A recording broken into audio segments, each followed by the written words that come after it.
This is Come to Daddy with Reuben K, the podcast about parents that takes a deep dive into the trauma of my celebrity guests. I've got my existential flippers and my mindfulness snorkel and the wetsuit of entitlement.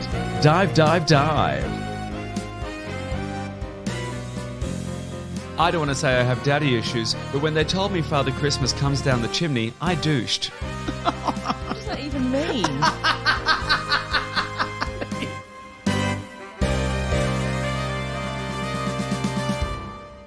Welcome to Come to Daddy, hosted by me, drag icon and roadkill on the highway of gender, Reuben K. Come to Daddy is the podcast where we delve into the murky waters of parenting from the child's perspective. Only the child is a fully grown adult and, to add salt to the wound, a comedian. And what would comedians be without their parents? Well, they wouldn't have half the material, that's for sure. And that's what we're here to investigate. Here at Come to Daddy, I'm asking the big questions. How have our parents steered us or failed to steer us in the right direction? What is the right direction? What is steering? And why am I in charge of a vehicle when the closest thing I've ever come to driving is chipping my teeth on the gear stick? Join me and my celebrity guests as we delve, dive, dip and drop into our damage, our dread, and also our delight as we examine our parents, their influence on our lives, our relationships, and most importantly, on our material. And joining me in this questionable endeavour, my guiding light, my North Star, or possibly the rose to my Fred, the producer extraordinaire, Amanda Sangorski. I have to start with an apology, don't I? What are we apologising for? Well, the murderer thing. The murderer thing. I'd like to apologise. It's too soon? To apologise for you, never. Too late to apologise. That's a song lyric somewhere. But no, I sorry, go on, Reuben. No. I was just going to ask you how you are this week, Amanda. Because I know the minute Fantastic. Coming back on Come to Daddy this week is, yes, I got her again. Actually, that's not fair. I hope you've been well. I know the minute. Oh my God! Now you see. Now there's a free mic. I have nothing to say. And who have we got in the studio today? So today we are joined by the comedian's comedian himself, Stuart Goldsmith. Stuart Goldsmith, Come to Daddy. So can I say an interesting thing about Stuart, and maybe No. something that. But we could Yes, learn from it. We could learn from it. And I've made notes and everything. Yes. What's an interesting thing about Stuart? So he's got this hugely successful podcast, which I imagine you and he will talk about in a minute. But he has followers that subscribe to the show, and he calls them insiders. Now, I know we've toyed with the idea of what to call our people, your people, and we floated daddyettes, but I wondered whether we needed to rethink that and think of a different way to describe people who come to us and stay with us. And I thought about something like... What are lifelong fans? You've got some ideas. Well, like the baby Reubens. Oh, yes. The baby Reubens. It sounds like a 50s doo-wop group, doesn't it? Whatever happened to baby Reuben? Oh, that's very good. I'm enjoying it. Or the K-mongers. Ooh. Can I just say, if you're listening and not watching this, his face is saying he's trying not to be rude. That it just sticks in the back of the throat, like at the naso. It's like wasabi. It just sits there, doesn't it? The K-mongers. The drag babies. I don't even like that one. Who's No. going to like that? No one's going to like that one. Children of the Horn. I don't know why. Yeah, Alex Horn will sue me. Oh yeah, Children of the K. Children of the K. I love how you wanted to apologise for a very solid Fred and Rose West joke, and yet you haven't apologised for any of this. I think if you want to email us maybe and tell us what you... Oh, that's a good idea. Yeah. Well, why don't we empower the people? And if you have an idea about what fans of the Come to Daddy podcast or myself could be called, and also Amanda, oh God, could be called, send an email in. And what is our email? cometodaddypodcast@gmail.com. It's the lust for life that drips out of every pore that I find so delightful. You can email us with suggestions for names. You can also email us with stories. If you have egregious moments in your own parental history, or if you're a parent with kids and you've made some blunders, send them on in. Should I say blunders? Should it just been in stories or Or just some funny stuff. That sounds good.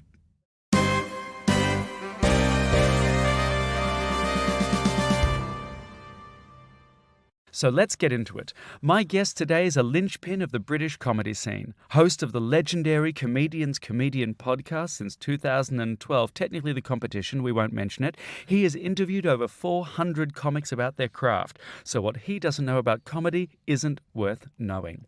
He describes comedy as a lifelong struggle, a zen struggle to be your most honest, most funny self.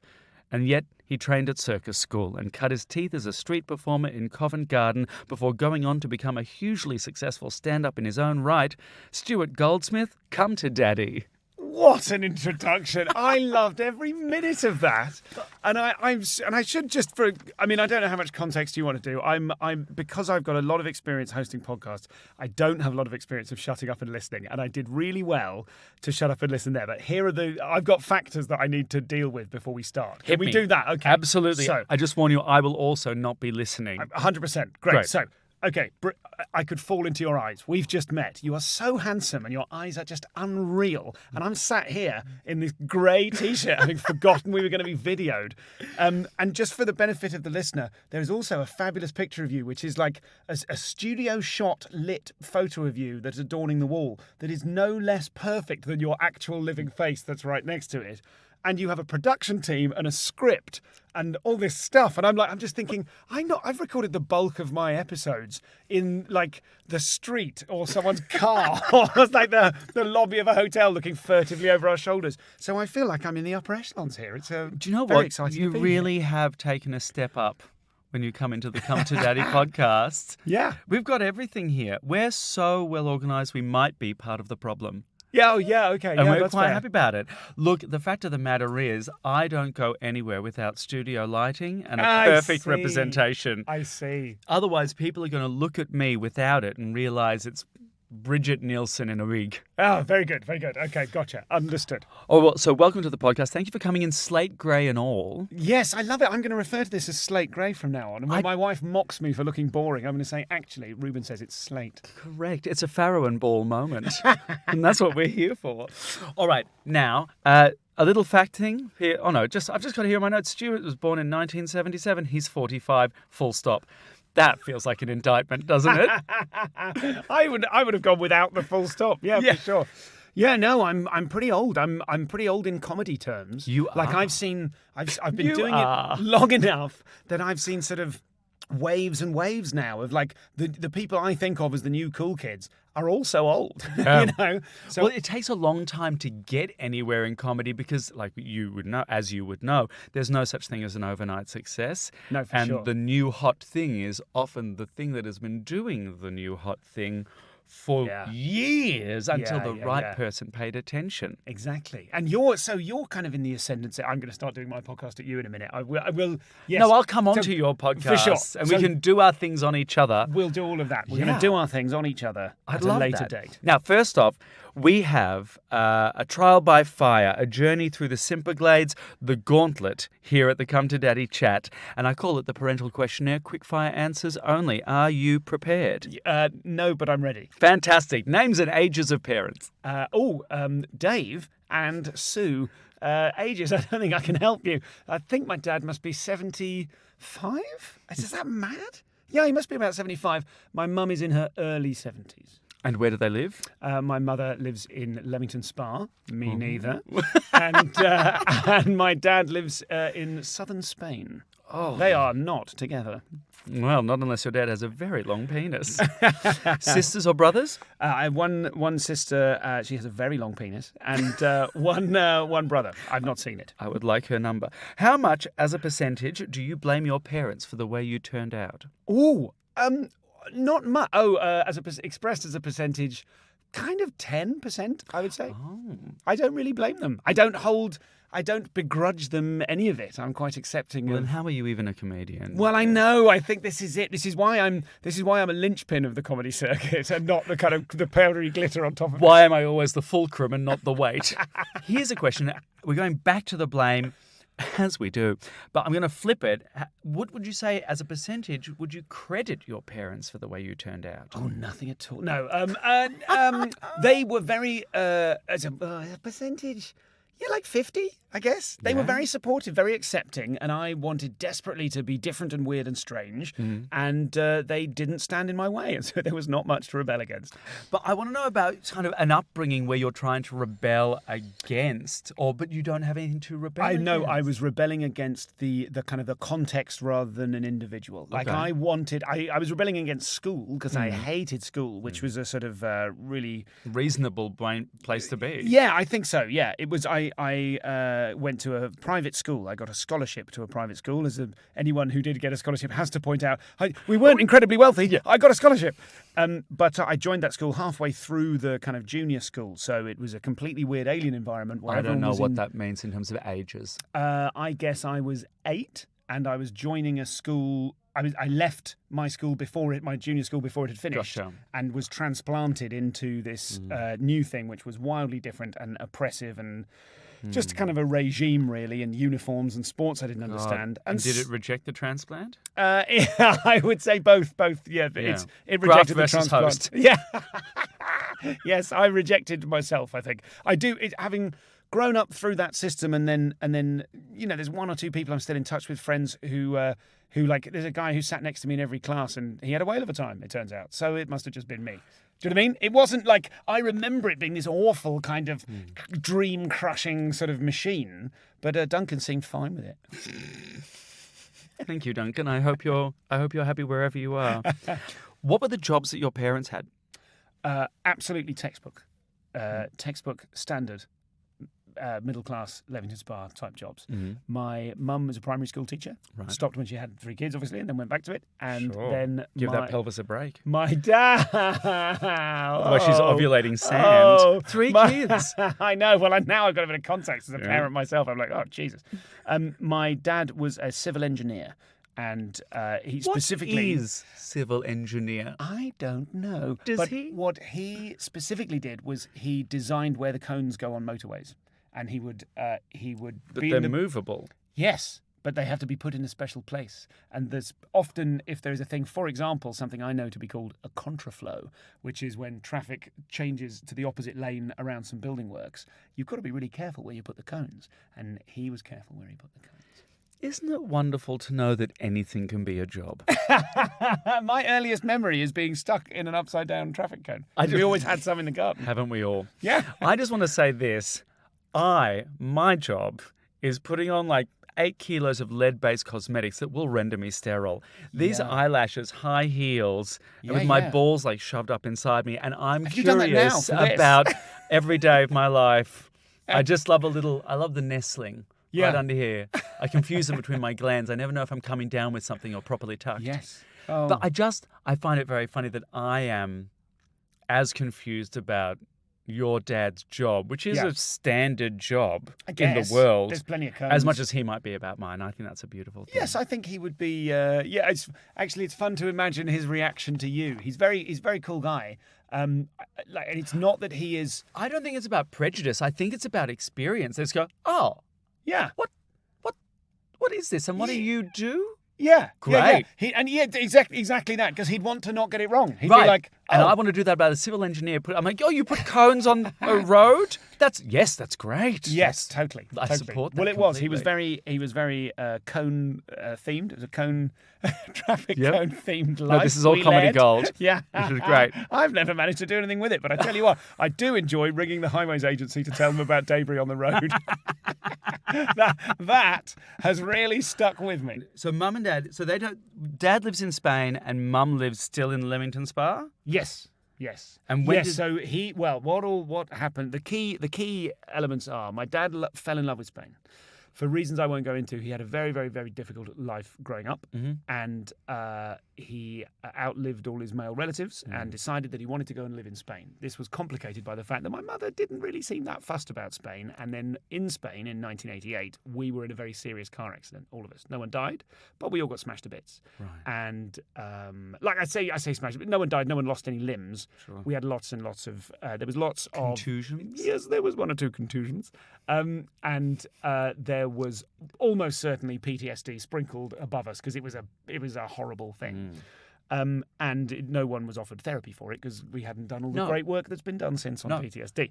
So that happened, and then my mum was like, I'm absolutely not going to Spain. This is stuff I've synthesized from half-remembered conversations and a general understanding of it. Right. And then I guess, let me see, I would have been 23-ish, I guess, and my dad announced that him and my mum were separating, and that he was going to go off and live in Spain. Oh. So, and then he did. And I think my brother and my sister have varying levels of anger and resentment based on that, and I have no anger or resentment based on that, because I was like, you've had a hard old life, and you got to do what you got to do. Is the hardness of your dad's life, or the difficulty of this, and is that present in him now as a parent? No, he's a fantastic parent. That's amazing. And do you know what I love is he's an incredible grandparent. Because he lives in Spain, he doesn't see my kids very much, but he really makes an effort. And the times he has seen them, he just has all this brilliant granddad gear. Great. He's like we took my little boy, we went out to Spain. My little boy was about 2, and he sat in the bath, and my dad was like, I'm going to get in your bath, and rolled up, took his shoes off and rolled up his sleeves and sat on the edge of his bath with his feet in it. And my son was delighted. Now, how did you get into circus and comedy from Bristol? From Leamington. Leamington Yeah, as well. Born in Bristol, grew up in Leamington. I don't actually know how far away those two things are. Hour and 45 minutes on a weekend. That feels like all of Britain. Yeah, the reason we lived in Leamington Spa is because you can get anywhere in 2 hours, and it's good if you put cones on the motorway to be able to get anywhere in 2 hours. Cones on the motorway. Yeah. So, I've completely forgotten the question. It's because you never listen to me. This is why this relationship isn't working. Are either of your parents in any way comic, intentionally or unintentionally? Not really. My mum loved kind of like Radio 4 classic. Like, she used to really like I'm Sorry I Haven't a Clue. Right. So she adored Willie Rushton, and I really enjoyed that with her. And my first exposure to comedy to sketch comedy was an old British show called Not the 9 O'Clock News, which had Rowan Atkinson as Mel Smith, Griff Rhys-Jones, and Pamela, I'm going to say Stevenson. The other one definitely didn't do it. Other people. And they so that I kind of found some comedy tapes, old cassette tapes of sketch show, or the audio from sketch shows. And I remember finding it and going, this isn't like them. Why have they got this? So it's not that they were particularly comedy type people, and they never really understood me becoming a comedy type person. Right. And when I stopped being a street performer and became a stand-up, I remember my dad was he told me he was quite relieved, because now he could describe to people what I do. Do you know what I mean? But they were never unsupportive, but nor did they really kind of get it. They were very much not in the business, and as a result, it was just sort of this weird thing I was doing, and probably that's part of what I wanted to have my own thing. It was probably about feeling like centered, because I knew about the weird stuff, and I was like, I feel like I've got a community there. Now, one of the traits my dad has that I love is that when he was doing when he ran his business, the kind of the highway management, it's called, not coning, but all of that business, he is at home in a boardroom rolling out blueprints and having high-level meetings and technical stuff, as he is in the yard on his hands and knees trying to fix a van to take the cones out. Right. And he gets on with everyone. And I love that, because I have without consciously doing it, I've really embodied that in my life. I love that I've got a really swanky degree in a kind of devised theatre, and studied really weird, unusual things, but also know lots of sideshow people. I really like the kind of breadth of experience of that. And so that's something so between his practical nature and kind of being able to apply himself to all sorts of problems, that's they didn't have the word then, and I hate the word now, but it's a sort of solopreneur thing. He has a kind of entrepreneurial spirit, started his own business and what have you. And my mum is constantly having a crisis about everything. So that's the sort of lineage of me. No, I see both of those in you now. Have a huge constant crisis. Think of 9 brilliant ways to solve it. Have another crisis. Think of brilliant ways to solve that. My mum, as she's gotten older, has just gotten more anxious. Yeah. Just severely more anxious. To the point where at one point she turned to me once and said, I just look back on my life and see all these missed opportunities or failures. I'm like, that is not the mum that I know, because I know my mum is this amazing trailblazing woman in her career, and this firebrand, incredible parent, and this great wit, and this very funny person. Has mum come and seen stuff?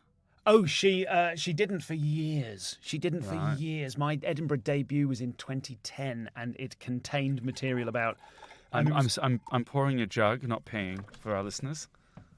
There was some stuff in it about going to fetish clubs. My mum heard about it when a friend of hers clipped out a review from the Times Culture section and said, "Have you seen what Stuart's up to?" And she had a bit of a panic about it, and is very. Like, because she was a teacher and because she was part of an institution, and also because she is like she is, I think she felt that there was something about me that was a liability, something about me talking on stage that was a liability. She basically felt that if she came to see me do stand-up, it would upset her on some level. And she probably hadn't kind of voiced that to herself or thought about it until I kind of said, hey, many years into my comedy career, I was like, I feel like I've written a book and you haven't read it. Can you come and see me? Can you just come and see the show? And she did, and she was very worried about it and stuff, and it was just fine because it's just me doing stand-up. And she was like, oh, I quite like it, quite proud now, which is lovely. She loves me to bits. I love her. She's fab. But she just, like, she is sort of set at, oh, shit, this is... Oh God! Like that, you know what I mean? Like we're always 1 minute away from everything being a bloody mess. Yes. As women get older, there seems to be like much more anxiety drip feeds in, as well.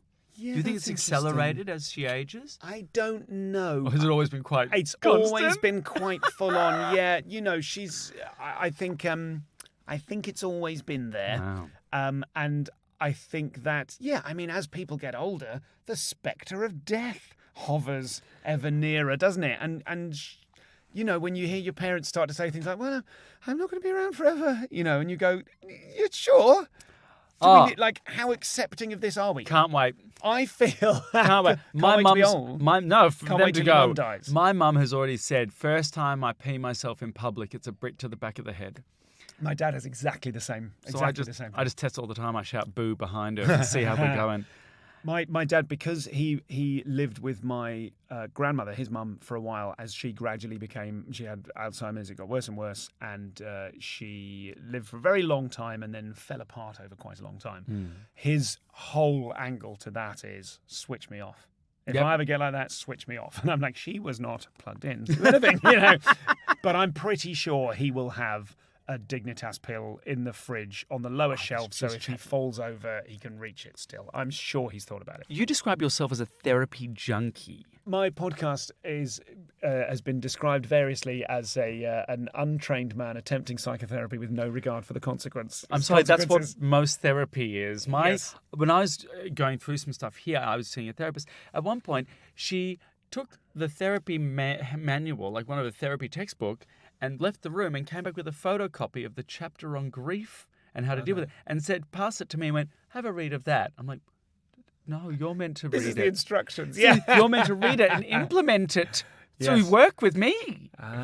So you think at the end of the chapter it says, if you can't be bothered with this one, just photocopy this and hand it over. Correct. Yeah, right. That's what it said. I don't know. Look, she also lived on a houseboat, and I refuse to be told I've got daddy issues by someone with a chemical toilet. Fair.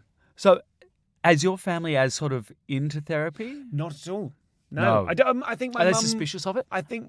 I don't know. So, because of the aforementioned, unmentioned business in my dad's life, he has got a lot of childhood and adulthood trauma, which he will admit, and I don't think he'd mind me saying, he has got locked away in a little box in the back of his mind, doesn't confront it, and gets on with his life. And it works for him. It's super functional. When I first got into therapy, I became a very evangelical about it. It was every conversation, Dad, mate, you should get some therapy. Hey, my brother, you should get some therapy, mate. I got very, very kind of, like that about it. And my dad made the point that he, even back then, he was like, I'm getting on a bit. And I'm pretty sure, it's almost like, he never articulated this, but it's almost like, my plan is I'll just die. And that's a plan that works, right? It really does. So he doesn't need to confront that kind of stuff. No. My mum, I think, sees a sort of nice middle-class ladies counsellor, but I don't know how kind of vigorous the therapy is. I have a friend who, right as we speak, probably, is going through this big unpicking. She's a big sort of social and personal development course type junkie, and she's going through some stuff with her family where they're all on board together working through some stuff. And I am sort of in awe of that But I have mentioned it and brought up the possibility of it. And our family is very much like, no, we're fine. Or not even, no, we're fine, but just like, that's not for us. Yeah. So the nearest we've got to that is basically me taking acid and then the next day ringing everyone and just individually telling them the breadth and depth of my love for them. So it's that's the opposite of an intervention. Yeah, exactly. Yeah, You're taking drugs and then you're telling a multitude of other people. Yeah. So, but the effect that has, I think, or rather their response to it is like, well, this is a classic Stu thing to do. We don't need to engage all that much with it. So but I tell you what, as a kind of positive intervention, you've just made me remember my daughter, my 4-year-old. She invented this thing last year. She just invented it. She snuck up to Mummy and just whispered in her ear, "You're amazing, you're amazing, you're amazing, you're amazing." And now we all do it to each other as family members. She just did it for no reason that we could perceive. And it was just like, oh, yeah, that's a lovely thing, That's isn't it? so lovely. So now we do it to each other. It's super healthy and lovely. That's touched me. That's really gorgeous. Yeah. I'm going to implement that. It's so nice, especially if you can get a 4-year-old to do it. Little 4-year-old whispering in your ear. I'll find someone can definitely You pay a borrow 4-year-old mine. to tell. Yeah. Come to Bristol. And Just whisper in my ear, "You're amazing, you're amazing, mate," because you just know that children don't have like the guile yet. Yes. They don't have the goal-oriented insincerity. Well, actually. Well, yes. I don't think they were doing it in order to get sweets. But... My niece is a negotiator. Yeah. So anytime there's like, okay, we're playing this game, this is the last round of this game. No, 2 rounds and a story. Yeah. Hey, where did that come? You just raised the stakes so high just so you know when you come down, you're going to... Yeah. Then naturally, you have to think of them like little scientists. What happens if I do that? What about that? What can I get for that? Yeah. That's it. But yes, you are very welcome and would fit in around our house. So anytime you want to come and have my children affirm you, that's on the table. I would love that because Lord knows if there's one thing I need, it's more approval.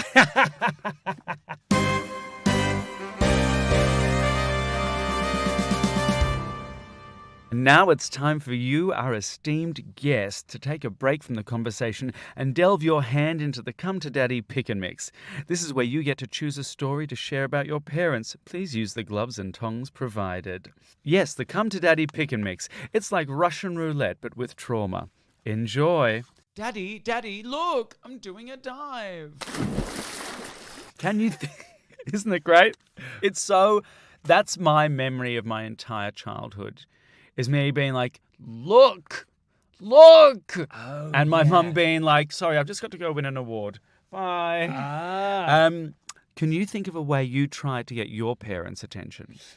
Well, it's a funny one, this, because I can think of ways in which I rebelled, but I don't know that I was trying to get their attention. Like I remember, I don't know how old you are, and it's impossible to guess. Correct but, answer.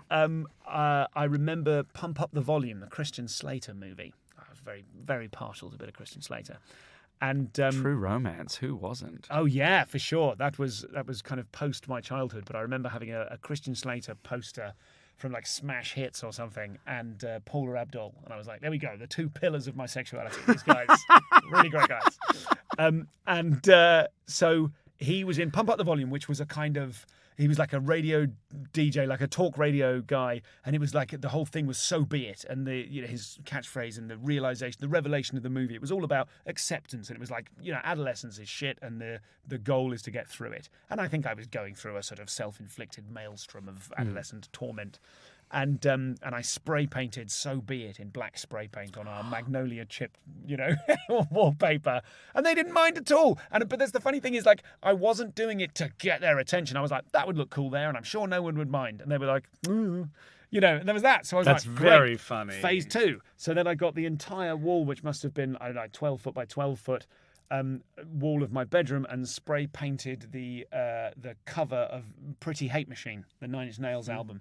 Like great big slidey kind of thing like that. Imagine the fumes in your bedroom. It was quite fumey for sure, yeah. I think that's maybe where you started to think about becoming a psychonaut. Yeah. Hey, I come out, the guys will be fine with you. So I did that again. But again, it's not like, I don't think that, I probably asked for permission, or I just knew that they'd be like, oh, well, that'll paint over. I love that you asked for permission to rebel. Well, that's cute.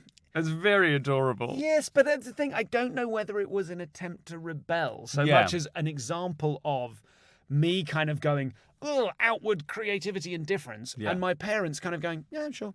Same for me, but it was a shrine of Bette Midler. Okay, yeah. On my wall, like the entire wall was this very symmetrical, like kaleidoscopic shrine of Bette Midler, and my mum just looking at it. Just going, Okay. Was that you coming out? Did she know by then? Oh no, that was like maybe 5 years before. No, I think that was you coming out. No. I was very mask. Okay, fine. You think they looked through the shrine of Bette Midler and went, well, no, business as usual. I had hung up my fencing medal next to it. Oh, wow. Look at that. Whoa. Mm-hmm. Épée? True. See. We. Very nice. Yeah, épée, gold medal, under 12s. Oh, yes. No, under 13s, Victorian Royal Institute. But you were an adult and you just killed loads of under 12s. I did. Great. Yeah, great. Well, actually, I was quite a long child. I've always been like this kiss curl is very fencing. Oh, absolutely! Yeah, like great. you take the mask off. Yes. But I was always a very long child, so you put a sword in this kind of tentacle Oh, of course, that I have. with the John Jones. Yeah, sure. And there's honestly one of the matches because under 12 was like under 13 was like the youngest age limit. So sometimes I'd be going up against like an 8-year-old who would just like put the adult fencing mask on and the adult fencing like padding, and then have this adult sword that he couldn't lift, and he'd just like run at me, and all I'd have to do is just like, boom. Oh dear. It was very funny. You just stand there and they just marshmallow themselves Yeah. on your thing one Correct. after another. And then we medal. made toddler s'mores. Yeah. It was beautiful. Now, here we go. This is the final journey, a baptism by fire indeed. And we call it Shall I Be Mother? Shall I be mother? And that is where you, the guest of Come to Daddy, get to stare into my beautiful and natural eyes. Don't look at the forehead, it's medical grade veal. And imagine that I am one, either, or both of your parents and speak truly from the heart. What would you say to them? Well, I've thought a little about which parent to imagine, because the thing is, I don't know that there is stuff unsaid with either of my parents. So I don't know. I will probably cry because I'm a crier and you have wonderful eyes in which to get lost and cry. But I think I've said everything I need to say to both of them. So if I were to say to my mother, if I imagine that you, Reuben, are my mummy, and I say, I love you, you're really wonderful. I wish you'd give yourself more of a break. You know, you deserve a break. You've brought up 3 kids. You are a really wonderful person. And I wish that you could learn to sort of dial down the pressure you put on yourself and the fear that you have about the world. And that you could just take a breath and just be a bit kinder to yourself because you deserve it. But that's going to make you cry now. Well, it will. It absolutely will, because I forgot you were talking to your mother, and I felt it was about me. Oh, yeah, this advice you could just stick on anyone. This is fantastic. Well, that was a lovely hour to spend with you, Stuart Goldsmith. Oh, great to spend time with you. It's a joy. Now, where can people, listeners of Come to Daddy, find you? If everyone would care to go to stuartgoldsmith.com, I finally bought the .com for 500 quid off an absolute chancer. Stop it, really? Yeah. And Stuart Goldsmith wasn't even his real name. It was his kind of stage name for his kind of Sideshow and comedy and juggling career? No. His thing was like the Midas touch, steps to wealth. So he'd called himself Goldsmith after that thing. But nice enough guy. Called me my boy. Like in text, like in a couple of emails. I was like, I don't know that I'm responding well to M my boy. apostrophe boy? M apostrophe boy. Who does that? This guy. But not Stuart Goldsmith, certainly not the real one. So go to stuartgoldsmith.com and you can see a little trailer there, if I'm permitted a plug, for a special that I have coming out at the end of this month, the 23rd of February. And it is a worldwide digital premiere. Oh, well done. Which is very hard to explain to people what that is. But basically, it's a pre-recorded show that they live stream and we all watch at the same time. Oh, that's And if you get the right kind of ticket, you can have like a live Q&A after-party thing with me afterwards. Oh, I love that. And it's super fun. I'm so proud of the show. It's the first time I've had a show that wasn't DIY self-produced. It was some people have invested in it, and they had a ton of camera people and makeup people and runners, and it was all the proper shebang. Feeling fancy, and coming for my gig. Yeah, man. Oh, it was just lovely. It was lovely to do, and I'm thrilled about it, and I want everyone to know about it. What's the date one more time? 23rd of February. And they can go to stuartgoldsmith.com. stuartgoldsmith.com. There's a little banner trailer thing there that you can read. It will appear magically at the top of your homepage. Heaven on a Stick, and if they wanted to see you live? That would also contain a variety of my live dates and links therein. Most of my socials are either Stuart Goldsmith Comedy or at ComComPod on Twitter, which is the Comedian's Comedian podcast. Which is also, by the way, ridiculously successful. Have a listen. It's fantastic. Get on it. It's niche but timeless. Stuart Goldsmith, thank you for coming to Daddy. Thanks, Daddy.